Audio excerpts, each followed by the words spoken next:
If there's one thing we've learned about business and life, it's that people are the X factor. They constantly surprise us, both in amazing ways and not so much. We're Ben and Syya, and welcome to the Gnaw on This Business Bytes podcast. This show is all about real life things we all deal with every day, how they relate to business, and how to make some sense out of our daily chaos. Welcome to the show.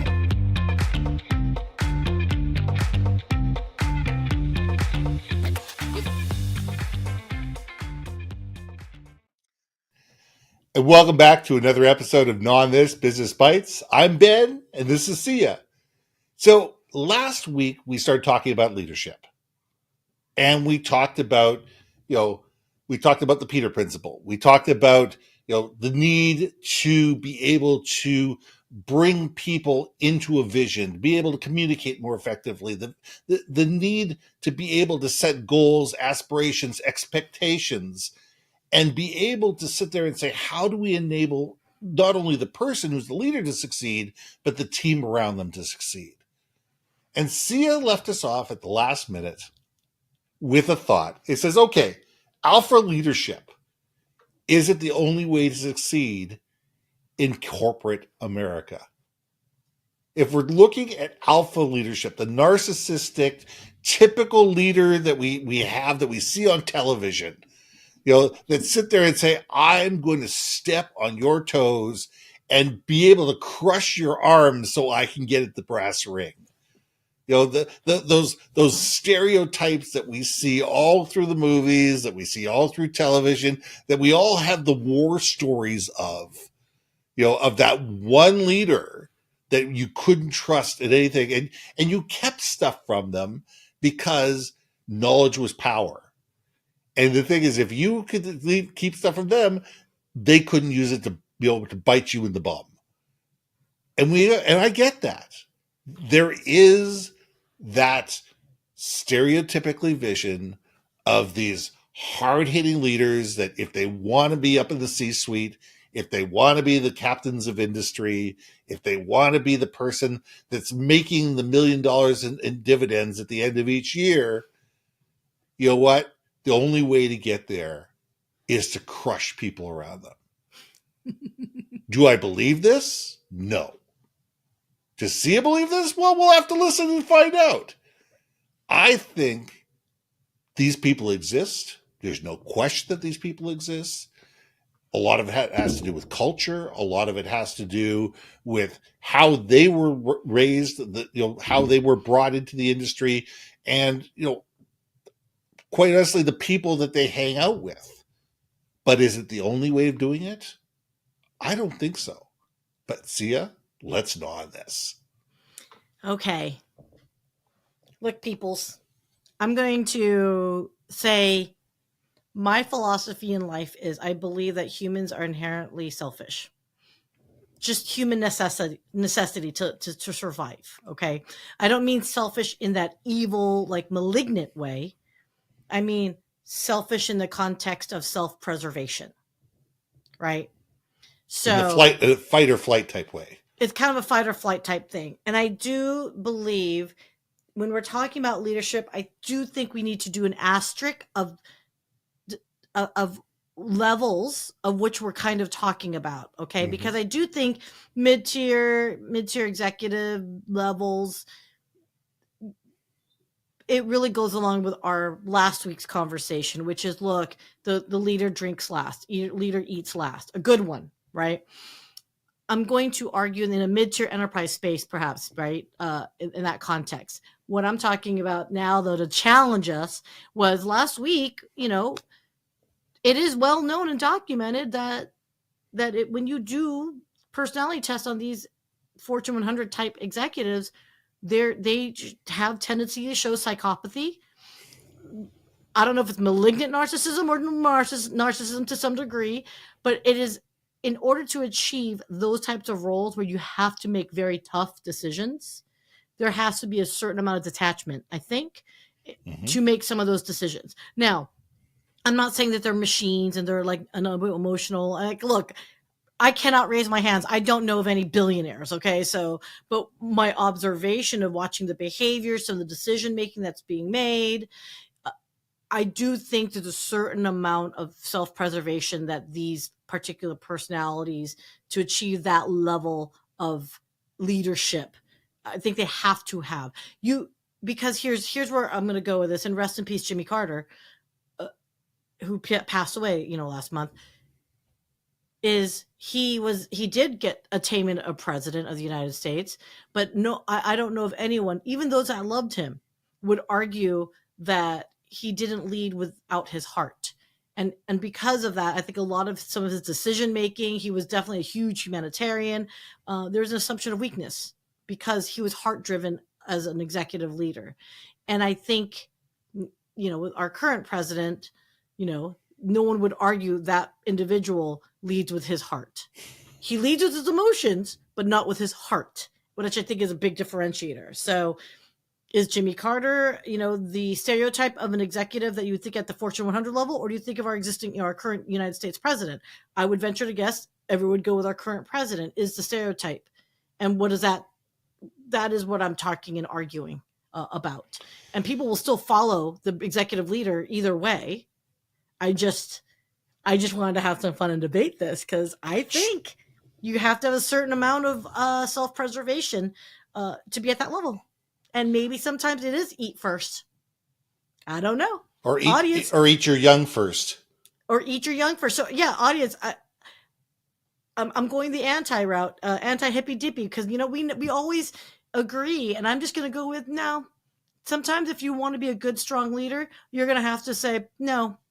I'm making a decision. It's going to affect the bottom 10% of my organization, and I'm going to eat. Golden parachute. Anyone? But here's the thing, and I'm going to say this. You can be decisive in your decisions. You can make decisions that are of value for the organization without being narcissistic and self-predatory, preservationist. I believe that every leader out there has to make hard decisions, and the ones who can't aren't really leaders. The truth of the matter is, if you want people to love you, if you want people to love you no matter what, sell ice cream. Seriously, you can't be a leader and have everybody love you all the time. Sooner or later, somewhere in your career, you're going to have to make a decision that's going to be unpopular with a bunch of people.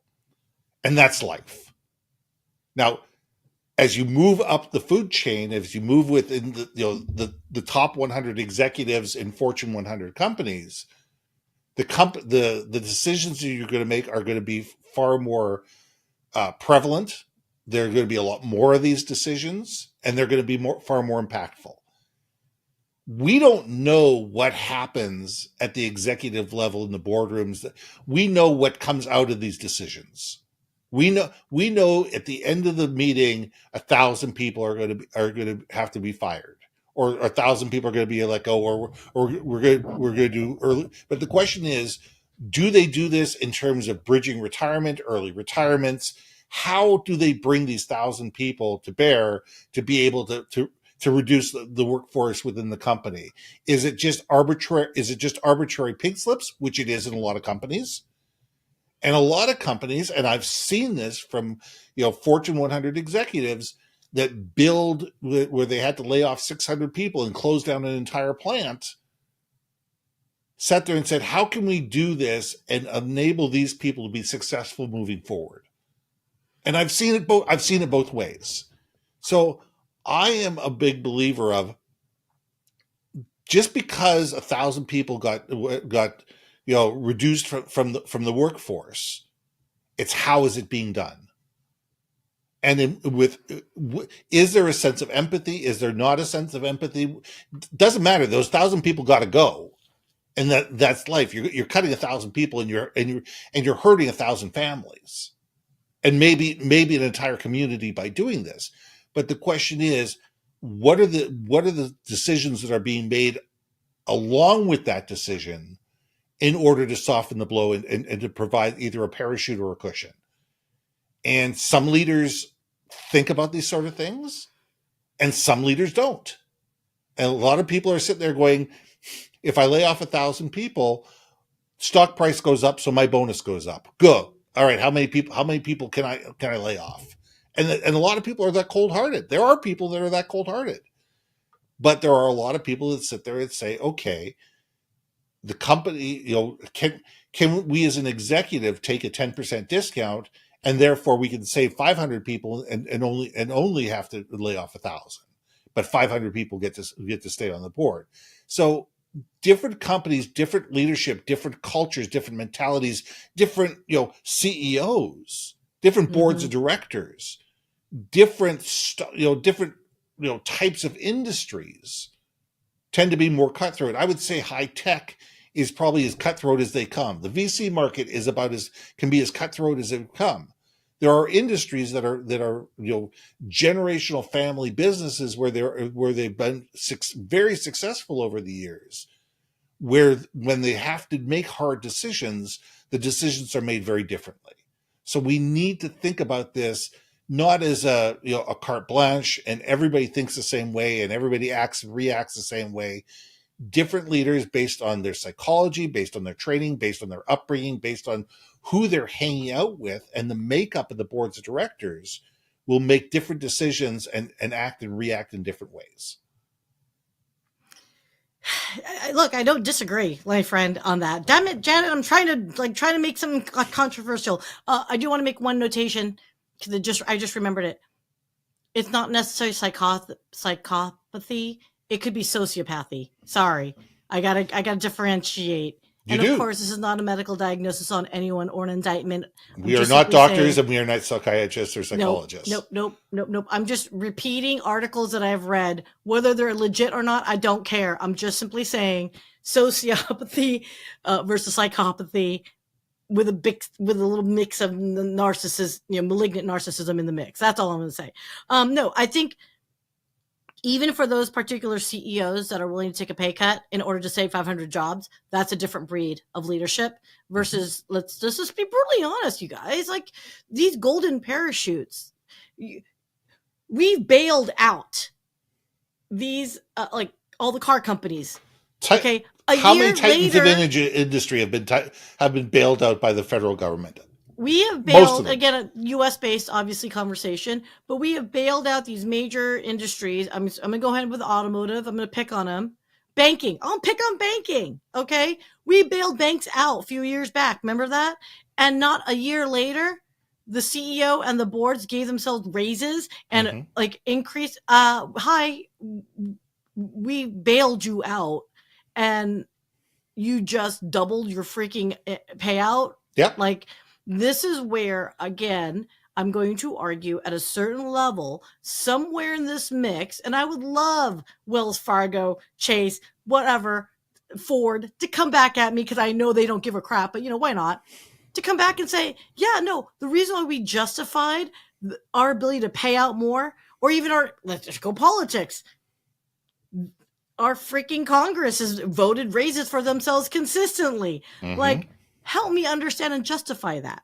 I'm so intrigued. I am so curious. So audience, this is just Syya venting, but I would love to hear, how would you justify if that you see that was a reasonable thing to do? I don't get it. They justify it, and I'll be really simple. A lot of these companies justify it by turnaround numbers, by stock increase, by return to profitability. And they negate the fact that they ended up taking $100 billion loan or $100 million loan, that they still haven't paid back yet in order to be able to get there. And a lot of these companies,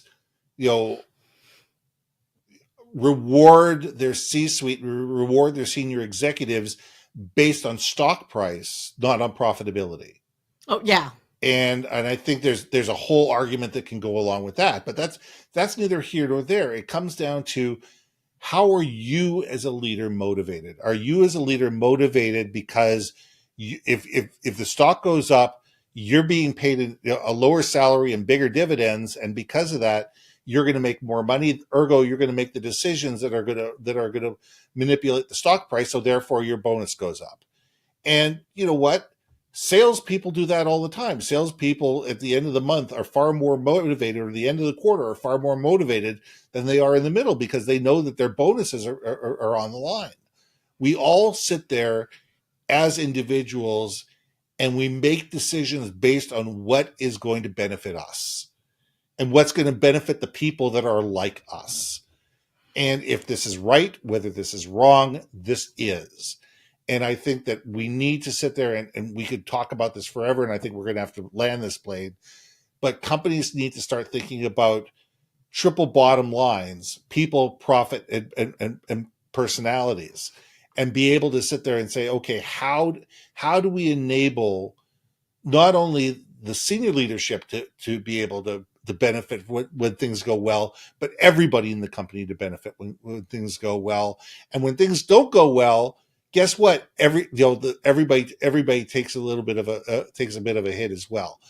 It is looking at companies in a way where there is all for one and one for all, versus being in a situation where very few people who have the ability to turn the levers, benefit where everybody else doesn't. And you know what? We could go on forever. That's a leadership style. That's a culture style. That's a business style. And we can't solve this in one conversation. No, we can't. But I think it's definitely something to gnaw on, for sure. It's absolutely something to gnaw on. I'm not sure, is it gnaw, or is it gnawing away? It is gnawing at me, not gnawing with me. You know what I'm saying? But I think it's gnawing at you. But it's also not my circus, not my monkey when it comes to this stuff. Because there's a lot of things here that you can affect. And I guess let's just leave it with this, everyone. Okay, there's nothing wrong with climbing the corporate ladder if you want to excel. And there's nothing wrong with making a profit either. And there's nothing wrong with that. I think it's just I think there's always integrity in who you are and the way you are and how you want to be remembered. Look, people love, hate Steve Jobs, or people love, hate Bezos. People love, hate Musk, right? So that's what I'll just leave it at. I'll just leave it at that. So let's leave it there. I'm Ben. I'm Syya. And we'll see you soon. Hey. Thanks for listening to another episode of Not On This, Business Bytes. If you liked what you heard, we most humbly ask that you like, share, and hit that subscribe button. If you want to communicate more effectively within your organization, contact Ben at iambenbaker.com or me at brilliantbemedia.com. We can help you build your community, brand awareness, and personality through digital content and podcasting. We cannot wait to hear from you. See you next week for another episode of Gnaw on This, Business Bytes.